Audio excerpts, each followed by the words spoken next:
प्रिय भक्तों, ज्येष्ठ मास शुक्ल पक्ष की निर्जला एकादशी का महात्म्य सुनिए। युधिष्ठिर ने कहा, जनार्दन, अपरा का सारा महात्म्य मैंने सुन लिया। अब ज्येष्ठ के शुक्ल पक्ष की जो एकादशी है उसका वर्णन कीजिए। भगवान श्री कृष्ण बोले, राजन, इसका वर्णन परम धर्मात्मा सत्यवती नंदन व्यास जी करेंगे, क्योंकि ये संपूर्ण शास्त्रों के तत्वज्ञ और वेदांगों के पारंगत विद्वान है। तब वेद व्यास जी कहने लगे, दोनों ही पक्षों की एकादशियों को भोजन न करें।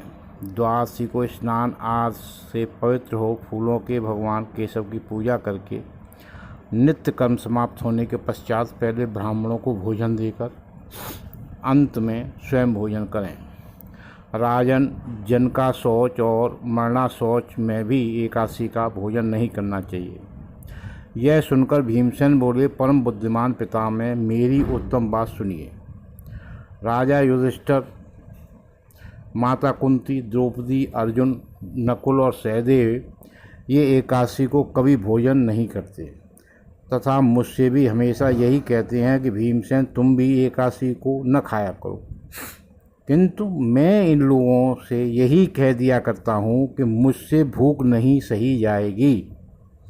भीमसेन की बात सुनकर व्यास जी ने कहा, यह तुम्हें स्वर्ग की प्राप्ति अभीष्ट है और नरक को दूषित समझते हो तो दोनों पक्षों की एकादशी को भोजन न करना।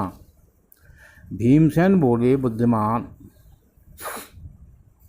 पितामह, मैं आपके सामने सच्ची बात कहता हूँ।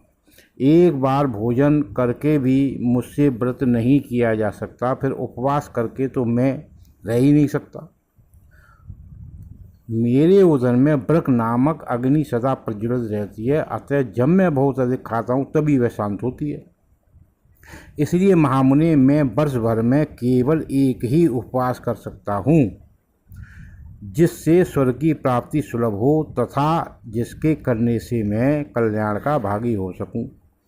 ऐसा कोई एक व्रत निश्चय करके बताइए, मैं उसका यथोचित रूप से पालन करूँगा।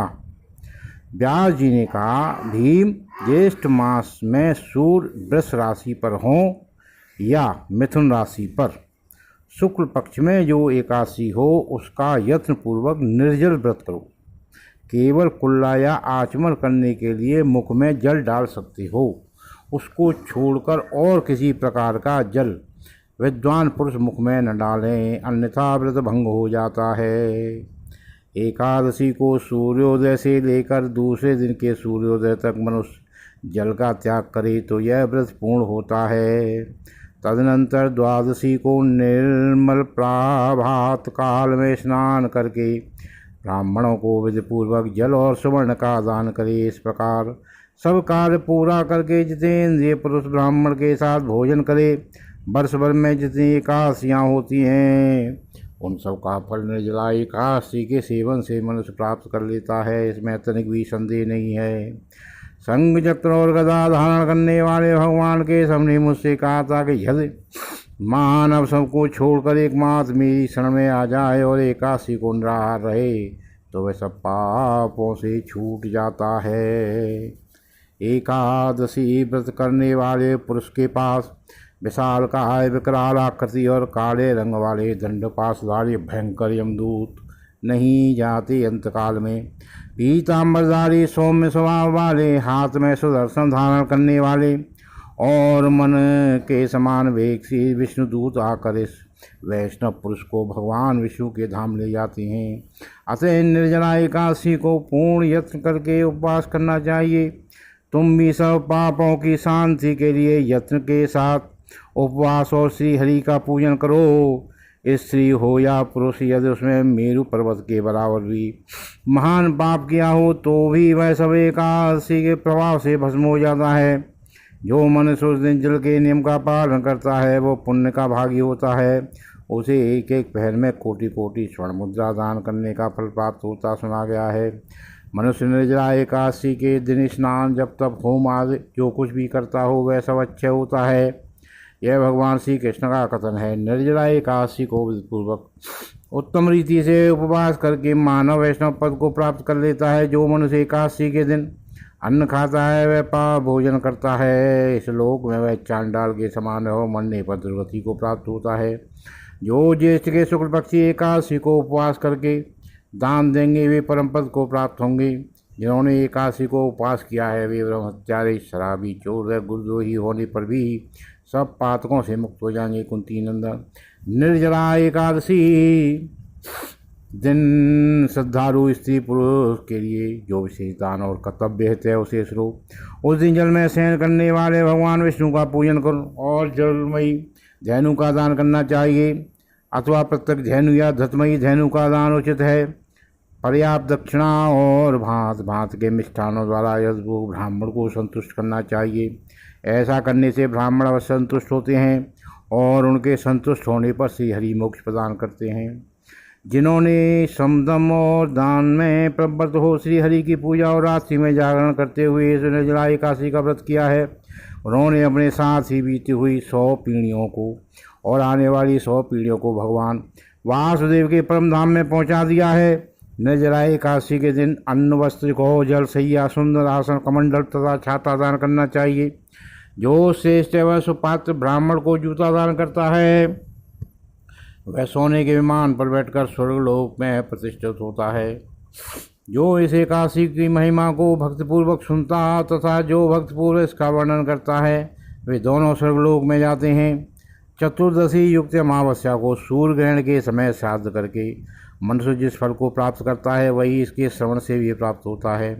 पहले दंत धामन करके यह नियम लेना चाहिए कि मैं भगवान केशव की प्रसन्नता के लिए एकादशी का निराहार रहकर आचमन के सिवा दूसरे जल का भी त्याग करूँगा। द्वादशी को देव देवेश्वर भगवान विष्णु का पूजन करना चाहिए। गंध, धूप, पुष्प और सुंदर वस्त्र के विधिपूर्वक पूजन करके जल का खड़ा संकल्प करते हुए निम्नलिखित मंत्र का उच्चारण करना चाहिए। संसार सागर से तारने वाले देवदेव ऋषि के इस जल के घड़े का दान करने से आप मुझे परम गति की प्राप्ति कराइए। भीमसेन ज्येष्ठ मास में शुक्ल पक्षी की जो सब एकादशी होती है उसका निर्जल व्रत करना चाहिए तथा उस दिन शेष ब्राह्मणों को शक्कर के साथ जल के घड़े दान करने चाहिए। ऐसा करने से मनुष्य भगवान विष्णु के समीप पहुंचकर आनंद का अनुभव करता है। तत्पश्चात द्वादशी को ब्राह्मण भोजन कराने के बाद स्वयं भोजन करे। जो इस प्रकार पूर्ण रूप से पाप नाशनी एकादशी का व्रत करता है वह सब पापों से मुक्त हो अनायास ही परम पद को प्राप्त होता है। यह सुनकर भीमसेन ने भी इस शुभ एकादशी का व्रत आरंभ कर दिया। तब से इस लोक में पांडव द्वादशी के नाम से विख्यात हुई। श्री कृष्ण गोविंद हरे मुरारे, हे नाथ नारायण वासुदेवाय।